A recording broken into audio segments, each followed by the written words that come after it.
Are you still struggling to figure out how to set up your tank so you can take massive amounts of damage and hold aggro? Well, this is the video for you. But first, before we get to that, I'd like to take a moment to remind you to subscribe to my channel and like the video because I'm just getting started and this would help me out greatly. Now that we've got through that, let's get to the content. One of the most important things is to be able to swap your bar quickly and efficiently. I don't have the ability to screen capture from the actual PlayStation, so I'm going to go ahead and post instructions inside of the description of this video on how to swap your bar so that you can just hit your right joystick and that will swap your bar for you. The next thing we're going to look at is changing the AoE colors. So what we're going to do is we're going to go to the start menu, go to options, and then gameplay. From here, we're going to scroll all the way down to where we see this combat section. From there, you're going to turn on custom colors, and you're going to want to turn the brightnesses all the way up for both friendly and enemy. Your friendly, I generally like to leave it green. However, you can choose whichever color you like.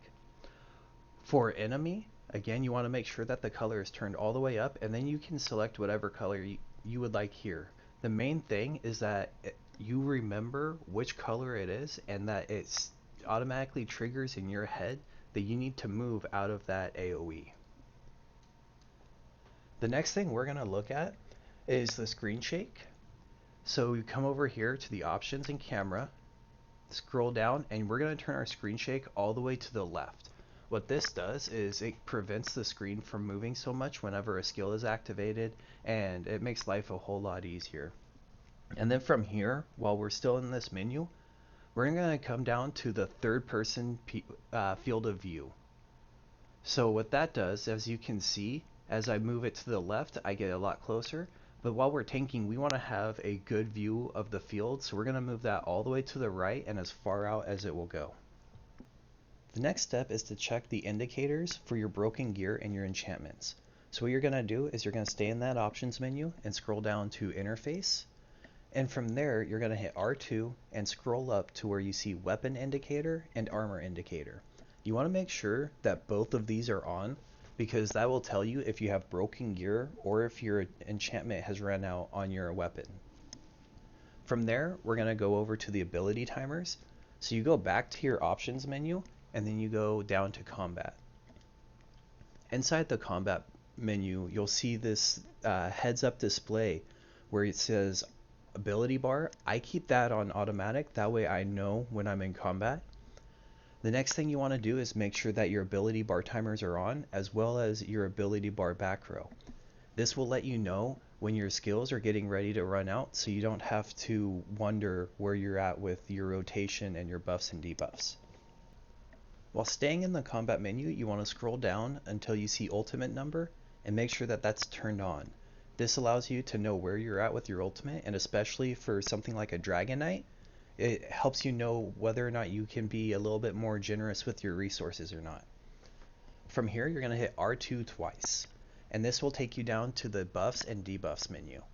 So you're going to turn it on to where it says all will always show, and then from there, we're going to adjust the individual ones. Your buffs and your self buffs, you're going to turn on. Your self debuffs, you'll also turn on, as well as your target debuffs. So this goes and shows everything that you are doing to yourself and to the opponents.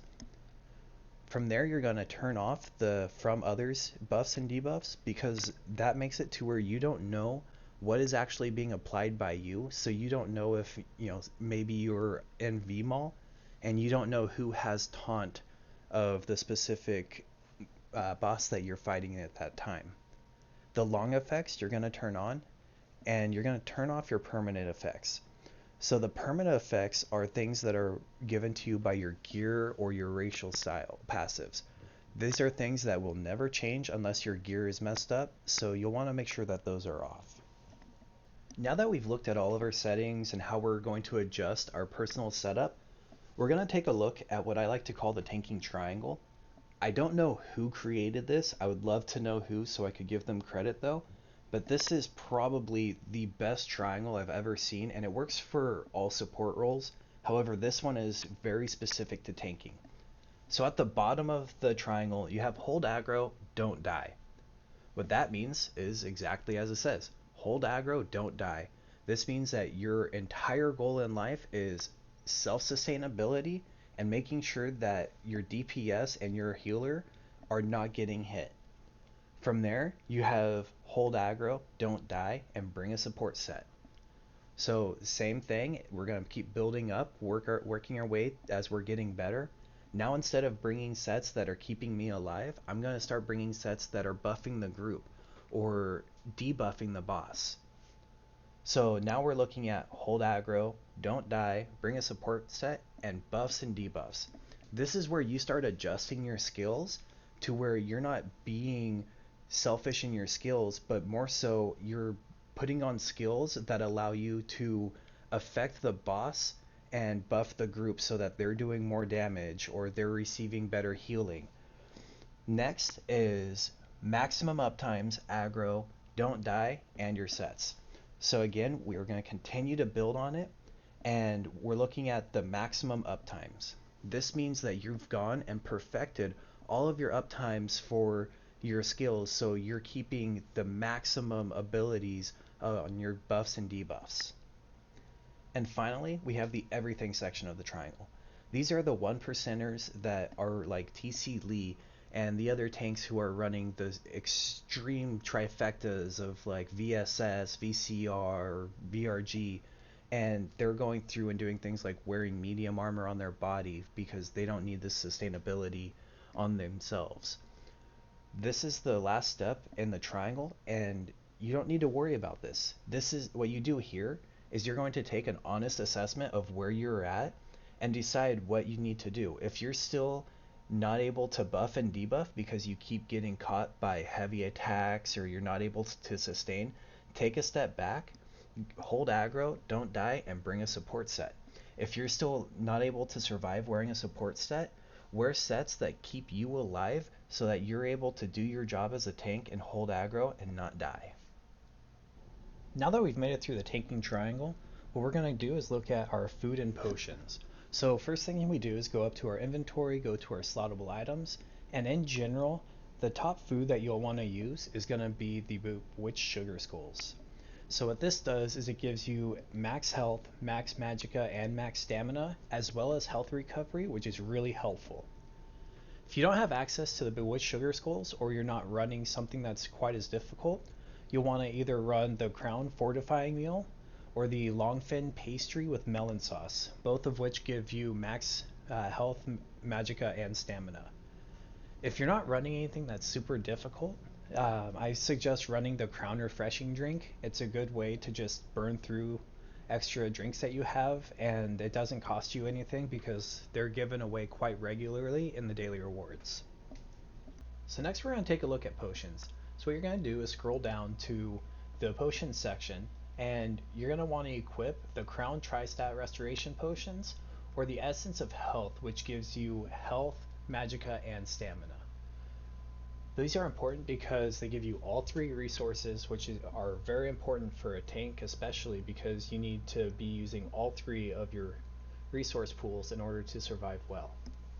Essence of Lingering Health is also another potion that is commonly used, but it's mainly for instances in trials like Vet Cloud Rest, where you take this skill called Baneful, and it drops your health and you need to heal through it. So this allows you to take more healing from your healers and get you out of Baneful quicker. And then another potion, which I do not have on me, is the Essence of Immovability. It's very useful in some instances where there's a lot of knockbacks inside of the content. So next we're going to take a look at the meat and potatoes of how to keep a tank alive when you're first starting out. This is the Master Sword and Shield. So in general, the biggest thing to take away for a Master's Sword and Shield, for Puncturing Remedy as it's also known, is when you deal damage with Puncture, which is a Sword and Shield skill, you heal for 5,636 health and gain spell and physical resistance equal to the amount of healing over the healing done for 5 seconds. And it scales off of your max health. So what this is saying is when you go and stab somebody with your sword and shield taunt, that you're going to not only heal, but you're also going to increase your physical and spell resistance, which will help keep you alive. I would not stress about getting the perfected version of this set because it only adds 3% healing taken, and in 99% of instances, that's not going to be the difference between life and death for you. So now that we've made it past this master set, we're going to start looking at the offsets, the back bar. So most people prefer to run either powerful assault, which gives you the added bonus of when you cast an assault ability in combat, you and up to 5 group members within 10 meters gain weapon and spell damage. The important takeaway here is to know that you have to have skills on your bar for this set to be useful. If you're going to run the powerful assault gear, you need to make sure that you have an assault skill line skill inside of your rotation. For the body pieces, I generally prefer to run Yolnahkren or Saxil. Most recently, Turning Tide has been a more common tanking set that has come into the realm of tanks. And then finally, the last set that I'd like to look at real quick is Worm's Remit. This is my favorite set to run as on my back bar because it grants an extra 140 Magicka recovery to our entire group. Generally, a lot of groups now spend a lot of time on Magicka tunes, and so I like to help the characters with that extra little bit of Magicka recovery. So next we're going to take a look at some skills that I consider a necessity in any tank. So the first one we're going to look at is inside of the One Hand and Shield skill tree. So you're going to want to use Pierce Armor, and the importance of Pierce Armor is that it is your taunt. What this means is that when you stab somebody with this skill, that they will be only able to attack you for that time, that 15 seconds for the duration, while that taunt is active. This does not include some mechanics of the boss jumping to a random individual, or mechanics where you can't actually control what the boss is doing, but this means that the heavy attacks and the stuff that will actually kill the DPS will all be directed towards you instead of the DPS or the healer. The next one to take a look at is Heroic Slash. The important thing for Heroic Slash is that you gain minor heroism, which gives you ultimate. Ultimate for a Necro and a Dragon Knight are super important, especially because that's how you're going to either buff the group or keep yourself alive depending upon the situation. Next we're going to take a look at Barrier and Warhorn. So Barrier and Warhorn are imperative for any tank starting out, and even a lot of the ones that have been running for quite a while. So first is Warhorn. So Warhorn, the base morph of it is just going to increase Magicka and stamina by 10% for 30 seconds. The part that's really important, especially as a tank that's trying to buff the group to get them to do more damage, is morphing it to aggressive Warhorn so that your group also has the ability to deal 20% more damage by 10 seconds. Next we're going to take a look at Barrier. Barrier is important because this is the skill that you can run to save your group in the instance where there's an issue. So it's a very common thing to have the healer die and a DPS dies, and it's very difficult to get the res. Well, you can pop a barrier to help them stay alive, and then they can get the res, and then you can move on and everybody runs the rest of the content. Another super important skill is Overflowing Altar. What this does is you sacrifice a little bit of your life and then it heals yourself and allies around you. The important part of this is that there is the Blood Feast synergy, which allows your allies to use the synergy and it heals them for 65% of their health. That is huge in fights, especially like VCR, where health can go up and down in a very quick instance. So now that we've got the survivability part of tanking down, let's take a look at how to buff and debuff the group, the boss, and CC the ads. So let's start off with the buffing of the group. So the first one I'd like to take a look at, we'll go back over to Warhorn, because that is a very common skill. A lot of people use it. And what that does is it gives you the 10% maximum magicka and stamina. And then the important part for the buff is your allies gain major force, increasing your critical damage by 20% for 10 seconds. This means that your DPS will be able to do an insanely large amount of damage for 10 seconds while that is up. That's why you want to make sure that support roles are stacking their warhorns in a manner of one person hits their warhorn, and then 10 seconds later the next person hits their warhorn. So next we're going to take a look at Razor Caltraps. The important part of this is enemies who take damage from the Caltraps have major breach applied to them, reducing their physical and spell resistance by 59/48 for 4 seconds. This is important because, again, the DPS are able to do more damage to whoever is inside of these Caltraps. And finally, let's take a look at CCs. So generally, the one that everybody uses if they are not a Dragon Knight is the Silver Leash. However, as a Dragon Knight, I personally like to run Unrelenting Grip as my crowd control. So what this allows me to do is it pulls in the adds, and then I can taunt them and then have everything close to me. This allows the DPS to have everything in one centralized location, and then they can kill everything quicker. So now that we've made it through all of the skills, we're going to go ahead and check out the character sheet. So here you can see my health is sitting up at about 40,000. My maximum magicka is sitting at about 22, and my stamina is sitting at about 25,000.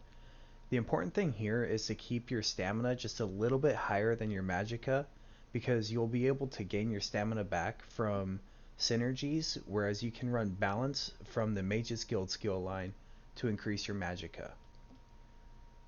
I personally prefer to run my attributes as 10 inside of the magicka, 50 inside of health, and 4 inside of stamina. This is one of the things that was set up from the Tank Club. I believe it was a patch or two ago, so that's kind of what I've stuck to. Again, I'm running the Bewitched Sugar Skulls, and then I've got the Atronach as my Mundus Stone. That way I have a higher magicka recovery. The importance of the magicka recovery is when you're using an ice staff, you actually are using magicka when you're blocking, and so that's one of the helpful portions of having so much magicka and magicka recovery. Now let's take a look at our champion points. So on the blue tree, I'm running Unassailable, Duelist Rebuff, Bulwark, and Enduring Resolve. So there are other CP that you can slot in here. However, I didn't find any of them to be very useful, and the majority of them seem like they'd be more useful in player versus player environment instead of a player versus environment. Over on the red tree, I make sure to always fill out all of the passives that you don't have to actually slot. And then I personally like to run Bracing Anchor, On Guard, Fortified, and Boundless Vitality. And then 2 other slottables that you can swap in and out are Expert Evasion, which gives you a free dodge roll after you use one, and that can only be used once every 30 seconds. However, that's very useful when you have to dodge roll a lot. And then Slippery, which allows you to break free immediately, and you don't have to use any stamina when it breaks free. So this is one of those great ones that allow you to break free from a crowd control effect and make your life a lot easier. Well everyone, I appreciate you taking the time to watch the video. I hope you learned something, and if I missed something, please let me know in the comments. Make sure to like the video and share it, that way I can reach more of the community, and also subscribe to the channel. Thank you so much, see you next time.